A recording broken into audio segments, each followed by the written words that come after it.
Oke, jadi di depan gua ada keyboard baru dari Fantech dan ini adalah size favorit kebanyakan orang ya, termasuk gua juga di 65% yang namanya Fantech Maxfit 6 MK920. Coba kita unboxing dulu.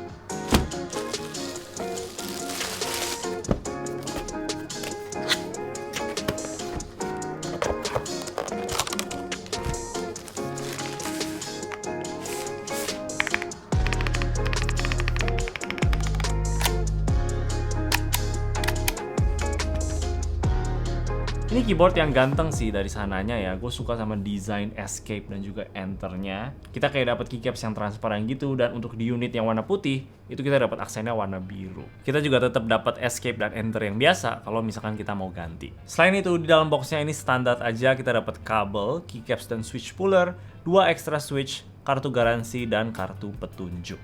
Unit yang gue pegang ini warna putih, tapi juga ada yang warna hitam ya, dengan aksen warna enter escape-nya.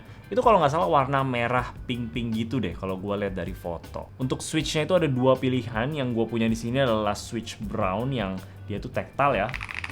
Dan tactile-nya itu lumayan kerasa banget gitu. Jadi untuk kalian-kalian yang suka rasa bump-nya itu kerasa banget ya, ini switch untuk kalian sih. Dan seperti biasa pilihan keduanya itu adalah pilihan switch yang linear, yang sebenarnya gue juga penasaran itu rasanya kayak gimana. Untuk sistem mountingnya dia pakai gasket mount dengan tipenya itu pakai karet-karet kayak gini ya. Typing feel-nya itu lebih kerasa firm di sini, tapi mungkin itu bisa kita ganti dengan cara take out beberapa gasketnya, mungkin yang kiri kanan gak usah dipakai, dan juga mungkin case di bawah PCB gak usah pakai. Dengan cara itu bisa aja ngebantu bikin typing feel-nya lebih soft lagi kalau misalkan kalian mau. Di dalam keyboardnya ini juga udah lengkap banget. Di paling bawah ada baterai dan juga daughter board, ada case foam, terus ada PCB di atasnya, IXPE switch pad, foam antara PCB dan plate, dan juga plate-nya yang terbuat dari polycarbonate. PCB-nya ini udah hot swap south facing, jadi aman banget untuk kalian-kalian yang pengen gonta-ganti switch ke dalam sini. Kalau mungkin gak suka sama tactile-nya yang terlalu tactile banget ya, tinggal diganti linear aja.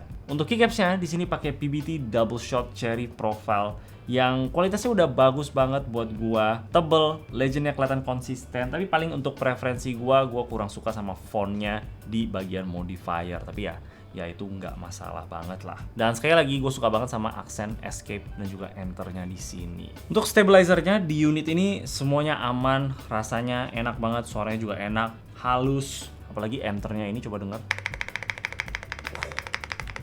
Semuanya udah pre-loop dan loopnya juga kelihatan banyak dari yang gue lihat. Dan mereka semua ini plate mount stabilizer ya, tapi PCB-nya juga udah support kalau misalkan kita mau pasang PCB mount stabilizer. Yang sebenarnya sih gue nggak terlalu rekomen banget, kecuali kalian bener-bener pengen, karena ya satu itu bakal ribet, kita harus bongkar semuanya kan. Dan yang kedua, bawaannya sendiri juga udah enak banget. Jadi menurut gue sih nggak usah diganti juga nggak apa-apa. Untuk layoutnya sendiri seperti biasa ini 65% dengan knob pada umumnya ya, dengan ada satu bagian yang hilang, nggak ada switchnya karena ada logo Maxfit-nya di sini, dan logonya sendiri juga berfungsi untuk kita bisa sembunyiin dongle-nya di dalam sana. Dan ini lumayan lucu menurut gua, karena kalau kita cabut USB-nya itu auto naik sendiri karena ada magnet di dalamnya, jadi dia langsung kayak plup keluar gitu kalau kita cabut, jadi lebih gampang juga diambilnya. Nah, untuk softwarenya di sini mereka support pakai QMA dan juga VIA ya, tapi kita harus download JSON filenya dulu di websitenya Fantech sendiri, yang gue bakal kasih linknya di bawah. Dan dari yang gue tes sekarang sih mereka kayaknya baru support pakai kabel doang untuk kita aktifin VIA ya.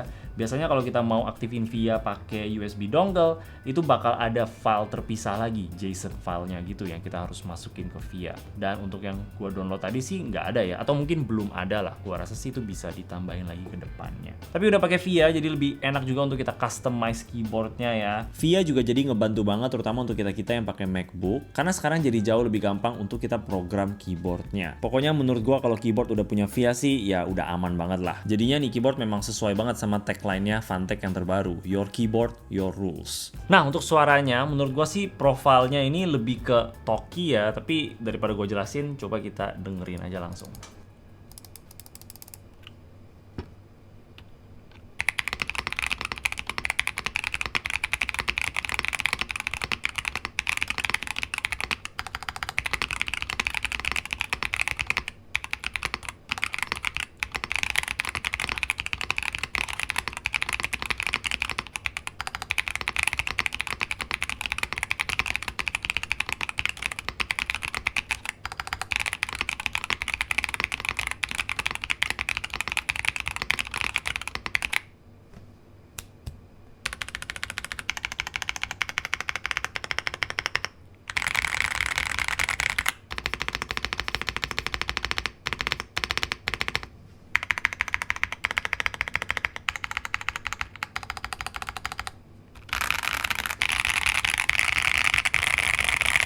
Buat gua suaranya ini udah enak, lebih pop gitu, dan ini nggak kayak suara keyboard yang penuh sama foam, dia masih ada karakter. Jadi buat gua sih, gua nggak ada komplain sama sekali. Hal lain yang gue suka itu adalah switch Windows dan Mac-nya itu physical ya di sebelah USB-C-nya ini, dan juga switch untuk ganti-ganti mode konektivitasnya itu juga physical di sebelah sini. Jadi kita nggak perlu kayak pencet FN apa-apa untuk ganti Bluetooth atau untuk ganti dongle. Itu gua kadang kesel sama keyboard yang kayak gitu, tapi di sini pakai physical, mantap. Untuk hal kecil yang gua kurang suka paling itu adalah posisi USB-C-nya yang terlalu di sebelah pojok kiri situ ya. Gue lebih suka kalau di tengah aja, karena mungkin gue lebih sering pakai keyboard yang pakai kabel ya. Jadi gue suka kalau kabelnya di tengah. Tapi untuk kalian-kalian yang beli keyboard ini, gue yakin sih gak bakal ada yang pakai kabel. Pasti pakai wireless semuanya, pakai dongle atau pakai Bluetooth, dan USB-C-nya juga pasti cuma dipakai untuk ngecas doang. Jadi ya itu hal kecil yang sebenarnya nggak terlalu masalah sih. Yang terakhir paling untuk harganya, ini nggak nyampe 1 juta, jadi cuma 879.000 doang. Masih oke banget untuk kalian-kalian yang pengen keyboard cakep di layout 65%, size paling enak menurut gua untuk semua orang, dan juga paling gampang untuk dicocokin di segala setup. Nggak kebesaran, tapi juga nggak kekecilan. Buat kalian-kalian yang lagi cari keyboard baru, boleh banget cek yang satu ini, gua bakal kasih linknya di bawah. Oke, itu aja dari gua. Kalau kalian suka sama video ini, boleh kasih like dan juga subscribe. Thank you udah nonton. Bye-bye.